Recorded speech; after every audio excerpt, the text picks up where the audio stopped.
असं आहे की राष्ट्रवादी काँग्रेसच्या नेत्यांशी मी चर्चा केली, कारण अर्थसंकल्प मांडायचा आहे. अर्थसंकल्प म्हणजे नुसतं एक भाषण वाचायचं नसतं, त्याकरता सिरीज ऑफ बैठका घ्याव्या लागतात. प्रत्येक विभागासोबत बैठक घ्यावी लागते. प्रत्येकाचा त्या ठिकाणी नियतवेळ ठरवावा लागतो.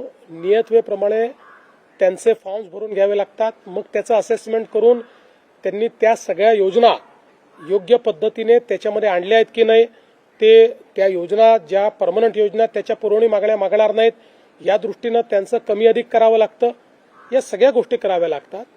या सगळ्या गोष्टी ताई आत्ताच या ठिकाणी उपमुख्यमंत्री झालेले आहेत, त्यामुळे इतकं मोठं एक्सरसाइज करणं त्यांना लगेच शक्य होईल अशी परिस्थिती नाही.